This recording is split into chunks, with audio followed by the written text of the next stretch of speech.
So, welcome to all our subscribers and viewers of the Gradvine channel. Today, we are doing something that we hope to continue doing through the rest of the year for the benefit of our viewers, of course. We are bringing to you success stories of Gradvine students, not because we want to, boast and show off. Of course, marketing is a big part of it, but it is because we want you to be inspired by these journeys and not fall for the ton of nonsense that's being spewed on the internet and through various other sources, right? We believe that the best people to give advice are people who've been there and done that and succeeded, and we are bringing you these stories through our YouTube channel. And to kick off our initiative this year, we have Kavit Shah joining us, who's going to be entering one of the most selective and prestigious programs, and in an area that I'm sure all of you are interested in, a master's in data science, quite the buzzword for a very good reason. And he's going to be attending the University of California at San Diego, which is one of the finest programs in the States within data science and honestly computer science and anything affiliated. And we are going to bring you his journey from, if I have the liberty to say, maybe not a tier one institute, but how it is possible and what are the good things he's done through the process and perhaps some mistakes he's made as well. So Kavit, first of all, thank you so much for joining us. And it's been a great journey working with you as a student. And I believe that you're going to be joining as a mentor, soon as well. So it's going to be an ongoing, relation. So thank you so much for joining us. Yeah, thank you so much, Srikar, for having me. And yeah, definitely, I will be joining as a mentor and helping other students over here at Gradvine. All right. So Kavit, through the title of the video, the outcome is already revealed to the audience, right? So you're going to be attending a Yeah. terrific program. But could you just introduce yourself to our audience in terms of what you did during your undergraduate education, maybe what your GPA was, and maybe how your passion for data science developed while you were at college? Yeah, definitely. So, hello everybody. I am Kavit Shah, and I did my undergraduate from Pandit Dindal Energy University, PDU, from Gandhinagar, Gujarat over here. And my bachelor's was not into computer science or data science. It was something which was quite different. It was an information and communication technology, ICT degree over here. And my GPA was around 9.3 out of 10. So currently, when I was preparing for the data science, actually, I didn't know how it was or what it was. So right through my undergraduate, few of the courses or how the internet was going on, it was quite revealed that how data science is improving and how the journey of people are currently getting into this field. So I started with taking few of the courses at my university. And along with that, I explored YouTube and a few other courses on the Coursera as well. So from there, where I heard about the machine learning, data science, the mathematics involved around that, I was quite intrigued about that and wanted to know how I can be evolved over there in this particular field. So that's how my journey started over there. And later on, as I kept on progressing, so I got more and more involved, and I liked this field so much that later on I had applied. And I am proud to say that I will be going at UCSD at this fall. So Kavit, it's great that you explored and you found your interest in data science through a lot of personal research, right? And that's what I encourage that a lot of students do. Don't do something because somebody else has done it. Find your own true calling, because at a master's level, if you're not deeply interested in the field, then you're doing something wrong pursuing the degree, right? Yeah. So it during what point, was it during your second year? Was it during your third year? Did you realize that no, data science is something I definitely want to pursue? Yeah, so what happened was that during my initial semesters at 1 and 2, I was like quite involved into like programming of becoming a software developer kind of thing, because even my seniors who went into good companies in the past years were all software developers. But when I started over there and kept on exploring, I felt that this was not the thing which I really wanted to do, because it was not at all exciting for me due to my personal reason. It was not helping me that interest or passion which I wanted to start. But later on, I was quite involved towards the mathematic aspects over there, like determinant matrices, linear algebra kind of things. So from there, I found that, okay, data science is something which evolves around those mathematics and statistical concepts. So why not just try it over there? So that's how I just started with that during the end of my second semester. And that's how the journey of data science generally started over there. Right. So based on what you told me, your GPA was terrific, right? Like if you're a 9.3, honestly, any admissions committee is going to take you seriously, irrespective of the program. But can you run me through maybe what you believe some of the best projects were? Did you do any research? What do you think made you stand out to a data science admissions committee apart from your GPA? Yeah, so one of the personal things which I feel is that if you apply to any of the top colleges, let's say any of the particular fields which you target it, whether it's computer science, data science, or something as engineering management, whatsoever. The key thing over here is that apart from GPA and your GRE scores, your personal profile also matters a lot. So like the kind of things which you have done in your third semester, fourth semester, apart from your education, which you do over there at the university. So what I did during my undergrad was that I was quite involved into the research-based projects.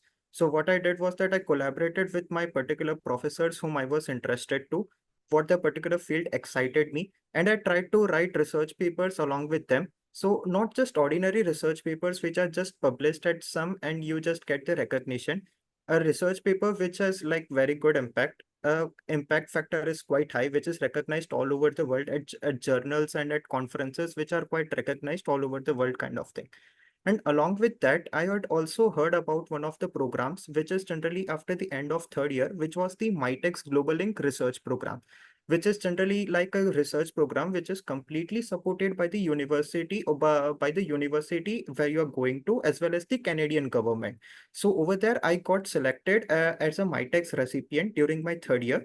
So that has also helped me quite a lot in boosting my profile because someone as me who is not a well-known university right now. It's in tier 3 or can say even below that.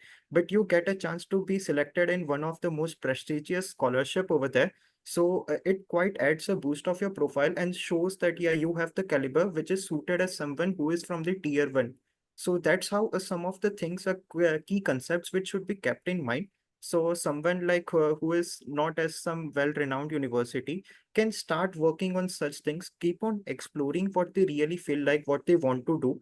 And the journey is not like the last year itself. So in the last year, if you are just preparing for the GRE, give the IELTS or TOEFL and just submit the application and aim for the good university.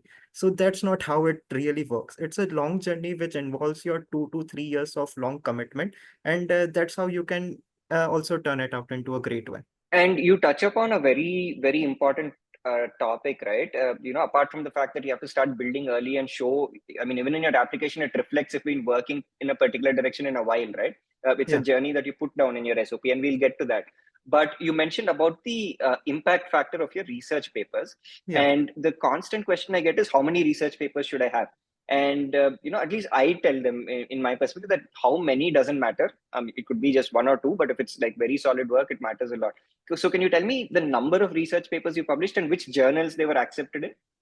Yeah, so like to counting on during while I submitted my applications. So during my applications, I had 5 research papers which were published and 2 were under review at that moment. So I didn't add them because they weren't accepted or submitted over there. So I just added 5 research papers, and the journals which was that you generally target a journal which generally has an impact factor greater than 3.5, because less than 3 is generally the research papers where over 99% of the research papers lie over there. The good journals or the good conferences are those who have greater than 3.5. That's where the 1% of the people lie over there. So if you particularly try for that particular research conferences or journals, that can really help you out. So I had tried for like you can follow. I had published in IEEE and ACM, which are like the very famous journals where you can on conferences also which they organize. And the Springer is where they organize few of the issues of the good quality of books where the journal has been published over there. So like you can submit your research paper over there, which adds on in the book or something like that. That is also quite pivotal. So that's all. I was not very well versed with that, but like few of the boot camps or some webinars which I had attended in my past, from that also I had attended, because earlier while I was starting my journey, I was just like, okay, I just want to write one paper. I will write it and submit it and I will count that, okay, I have one paper. But later on, as I kept on moving, I came to understand that the number of papers aren't important. And the main thing is that another advice which I would like to give all the other aspirants or the incoming students is that don't try to be much more around and be selective. because computer science or data science, machine learning, engineering management, everything revolves around one particular thing which you are really passionate about. So instead of trying out, okay, let's say if you have one paper in machine learning, another in cybersecurity, or third one in blockchain, doesn't really adds you up. And instead, when your profile is getting reviewed, it throws a bad name because they generally feel that you are not clear what you really want to do. So that gives a really negative impression to them. Instead, if you have less than five, let's say if you have even three papers, but those three papers are into one domain, let's say biomedical or something like AI and healthcare, that will really help you boosting your profile to a lot more greater skill than someone who has more papers than you, but in the less selective area. And thanks so much for that, because while listening to you, despite being in this mentorship model for like 8 9 years now, these are very very valuable insights, right? So Yeah. I'm making notes in terms of what advice I'm going to give to students in the future. And that, I think, Kavit, is the value of mentorship, right? Like, you talk about education consultancies which do procedural stuff. For students who are looking at serious programs, right, the really good ones, I'm not talking about the dime a dozen nonsense ones that exist. Yeah. This is the advice that makes a difference, right? And it's these, maybe you spoke for what, 2 minutes, 2.5 minutes, but Yeah. how much of a difference is it going to make to somebody listening to that advice? More valuable than sitting for 2 hours with somebody who doesn't know anything. So, thank you so much for that insight. And that's great in terms of profile building. I wanted to get into the application process now, Kavit. Yeah. So when did you start your application process, with Gradvine or in general? So generally, I started with Gradvine around March or April 2023, I guess. So that was basically the time while I had contacted Gradvine, because few of my seniors also were part of that. And if you all can see the past video, like Janvi Shah and Jay Gohil, they were the past seniors from my university itself. So like they had strongly recommended me Gradvine. So that's how I got in touch with you also and the Gradvine community. So even though the application and I got in touch with you during the March, April, but generally journey starts long way back during even a year back, let's say in the end of November or December 2022, because that's the time you start preparing for your GRE and IELTS or TOEFL and start building your resume to a certain level so that it gets impactful, because it's a long journey where you have to complete and manage all those things at a certain point of time. So basically, I started my whole application journey around November or December 2022. So even if you look at March and April, right, because Gradvine comes into the picture largely with the application materials, Yes. that is still early, right? And I get a lot of students saying, "Oh, the applications don't open until August. I have to submit my application only by November. Let me start by August." What advice do you have for these guys? Even they make it to good universities, no doubt. But do you have any advice to aspirants about starting early in the process, irrespective of when the application opens? Yeah, so one serious advice which I want to give you to any of the students is that get done with your GRE and IELTS as soon as possible, because that's the thing which will really, really help you. I will tell you why. Because when you start with the application late, what happens is that different sets of universities have different requirements. So SOP, along with the statement of purpose, few universities also target questionnaires which you have to answer, like one of the universities which I'm going, UCSD. So like they had various sets of questions. So like even with the research papers or the undergrad programs which I did, which are oriented towards data science. So let's say I had did algebra over there, or data science or probability and statistics. They even wanted to know what I had learned from them. So you have to write and tailor such things for every one and single thing. One common mistake which everyone does is that once they have made their SOP or something like that, they make it as a template for one single thing and apply it, just change the name of the university and apply it to all of them. But that's really a very bad advice. That's where even Gradvine really helped me, because what the mentors over here really helped me to understand is that every university has a selection criteria based on their environment, their culture, and their requirement. So each university, it's not like over here that you just get the marks and you will get that particular rank based on your allotment or your all India rank. Over there, your holistic profile gets into the picture. So few of the universities can be very research based. Few universities will be like industry based. Few wants to try that more theoretical. Someone would be more practical aspects. So you need to tailor your SOP, even your somehow your CV also, into such a manner that it suits that particular profile of what they are looking for. Because and that takes a lot and lot of time. If you don't do that, you will be stuck in such a hurried manner that you are worried about your GRE score, you are not done with your IELTS, and at that moment you need to get with this SOPs. And along with that, you also have to tailor each and every letters of recommendation also for that particular university. So that will take a lot of time. And believe me, you will be stuck a lot, because I have seen few of my friends from my university itself. They were like, okay, I will do GRE during June or July. I will get, okay, even that time they were like, okay, I'm not ready. I will go for August or September. Yeah, deadline is at 15 December. What's so hurry? But they weren't been able to even give GRE. They didn't even apply for IELTS. And now they are like, okay, I will go for the next year. So their whole 1 year is now wasted. They didn't even set for the placements at our particular university. And now they are just roaming around. Now, what shall we do? It's unfortunate, right? Because that's what we try and tell people, that okay, it's early, applications are not open, but once June, July, and August are gone, and perhaps the most critical phase in your career, they're not coming back, right? You could have Yes. used this time to do something, right? And just thinking that the deadline is later, we are going to do it, doesn't work out, and that effort tells. Because such a lovely point you made about the SOP. I was doing one of our collaborative initiatives with the Johns Hopkins University, right? And the admissions committee director said that in terms of SOPs, right, we get a lot of lovely profiles from India, and they're extremely strong. But the biggest problem I have is with the SOPs, all of them seem to be saying the same thing, right? Yeah. And that is where the issue with templatized SOPs comes, right? Like, you think that, okay, this is the structure, this is how we write it. We start with a quote from, Einstein or Gandhi, we're going to impress somebody. Never works out, right? They really are curious to know about who you are and what you bring to the table and what makes your heart sing, right? And that's what they're genuinely curious about. And that's such lovely advice in terms of telling them why exactly you wish to pursue this degree in your perspective. And thanks so much for that advice. I'm hoping the people listening in will finally listen to somebody who's been through that path successfully and start early. But thank you so much for that, Kavit. So, Kavit, can you run me through your journey with Gradvine? Who was your shortlist mentor? Who was your essay mentor? Very briefly.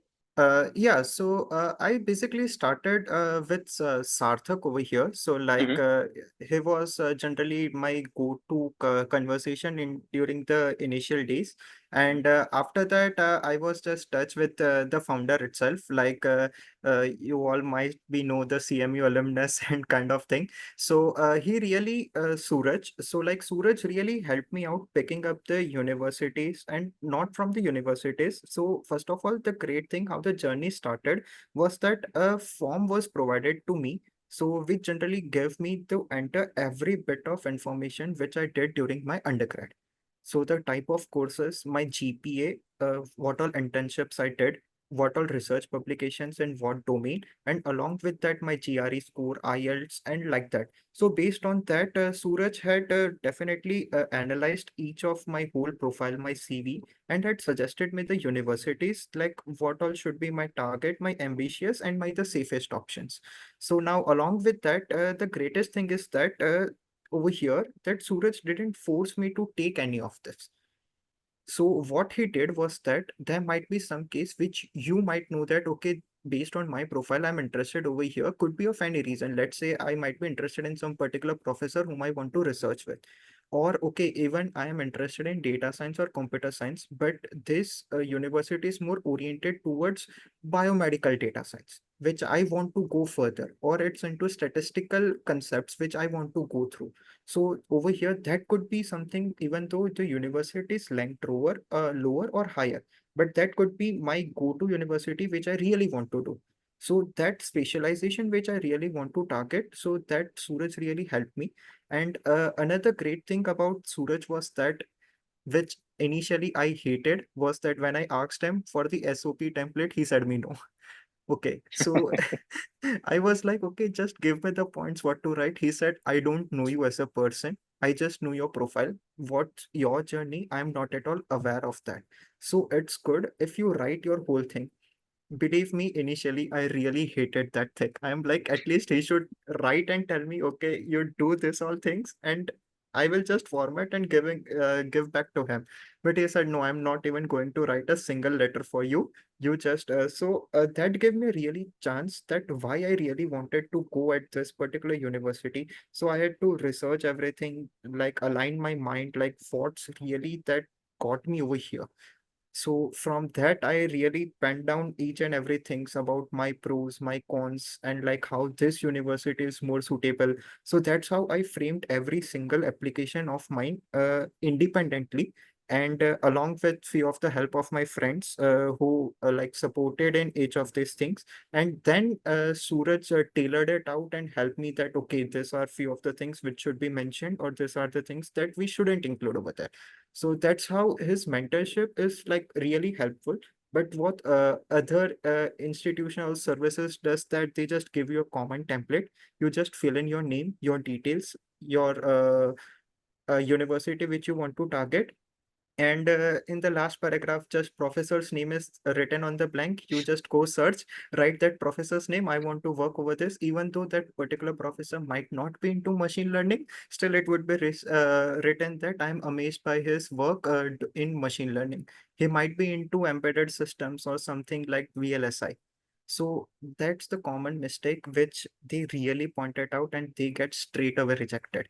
So that's what I have really seen and experienced with a few others who had taken like not such great services or the consultancy. But I'm glad that I came to Gradvine. So that's how it really helped me to figure it out how I should prepare my whole structure and my whole application, which really helped me to stand out.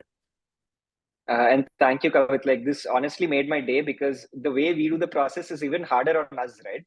Yeah. Because we have the best SOPs from people who gone to MIT, Stanford, CMU for CS, whatever. It's very easy for us to blank out details and give you a template and you'll feel very happy, right? But that's not the right way to do it. Absolutely, because the admissions committees will catch you. And I think this is also a word of caution to our audience for any service. Now, see, whether you come to us or don't come to us is completely up to you, but if you're going to a place which says, just fill a form, we'll write your SOP, or just fill a questionnaire, we will draft an SOP, and we will leave blanks, and we'll make the process easy for you. It will be a cakewalk. Don't go there, because if you're choosing convenience now, you're compromising on your future. This is where you have to put in the work and get the right people to work with you. So if you want to do it on your own, at least do it, but don't go for this templatized stuff because it's going to harm you. So Kavit, I have the last couple of questions that I have for you. The first is, a general piece of advice, right? And I'm glad you said it yourself because I was hesitating, but tier three institution to probably one of the finest programs in the world. What advice do you have for people who are in tier three institutions who are looking at this mountain to climb, right? What do you have to tell them in terms of focusing on making it to where they can potentially? Yeah, sure. So, the advice which I would like to give everyone is that there is no significant gap or barrier between any tier 3 or tier 1. The only difference is that you don't have to like hope that okay, you can't get into those great colleges or don't aim for that. Because initially I thought that okay, I cannot aim for such big universities which are like top 5 or top 10 in the world. So what will I do? Like I'm from tier 3, I will not into get I can't get into this universities. But that's not the case. But yeah, the struggle gets add on. The point is that the struggle of any tier 1 would be something like they just have to maintain a normal CGPA. If they write any research papers or not, that's fine because the professors over here are damn excellent over there. So their great letters of recommendation help them a lot over there while pivoting for the application. So because that professor personally can also personally know that particular professor sitting over there in the admissions committee also, so that really helps them to get selected based on us, because over here it doesn't help us that advantage. But the other thing is that keep building your profile. Don't wait for that particular third year or fourth year. Okay, now I will start building. Now I want to go to US or any of the top universities. I will start my application, build projects. So build your profile right from your second year. Start building, work with the professors, talk with mail even though IITs, like even the professors which whom you want to work to as in your field want to work. target those research scholarships which even I got into. Like there is MyTex, there is even another one based in Germany. There is also in Japan, hosted by Japanese government. So many such universities are sponsoring those tier three also. So try to get into one of these, build your profile. So, and if you can get into such things and help your profile, then definitely you will also get into any of your dream universities which you want to. So that's mean basically thing advice which I want to give to all those tier three or even below such universities like me. So even my friends, whom all of them have applied, they just did some very simple things. Okay, they had very high CGPA. Believe me, some of them were even 9.7 or 9.8 out of 10. They, some of them might even had even more GRE score than me. They even had more IELTS or TOEFL score than me, but they weren't accepted into such premier institutes. The main reason was that not just projects, but the point was that first thing, they didn't tailor out their application the way I did, because the help of the Gradvine, which they had very kind-heartedly support me throughout the process. And another thing was the profile wasn't strong enough. They think that internships don't matter as you're going into universities abroad, but that do matter. So like either you do industry based or you do research based. Your industry or research internships do matter. The scholarships which I received, the research programs that I got into, that really helped me out to stand into that particular 1%, which they weren't. So these were some of the few things that really helped me stand out. So based on that also, I was quite confident. Okay, my profile is strong. So now I can target such universities. But they were like, okay, I will just try to submit them. So like they were like, lag gaya to theek hai. They were like that matter. Like if I just got lucky, it's fine. Otherwise, I will just go into US. That's it. That was their main dream. So that really didn't help them much. But I was like, I did such things. I was aware because of my seniors and like few of them who had advised me in the past. So based on that, I was quite clear. So that really helped me tailor out my whole process, and Gradvine later helped me with the application management and all. Lovely. Thank you so much for that valuable advice, Kavit. And looking to the future, right? You indicate that you want to come back on board as a mentor, right? Yeah. And what we see is, of course, mentors are compensated here, and that plays a part. But most of the mentors here just come in with the desire to help, right? Because they see value in adding value to people in subsequent batches. So, what is your vision and desire? Coming back on board as a mentor with Gradvine, how do you wish to contribute? What drives you to take up this mentorship role?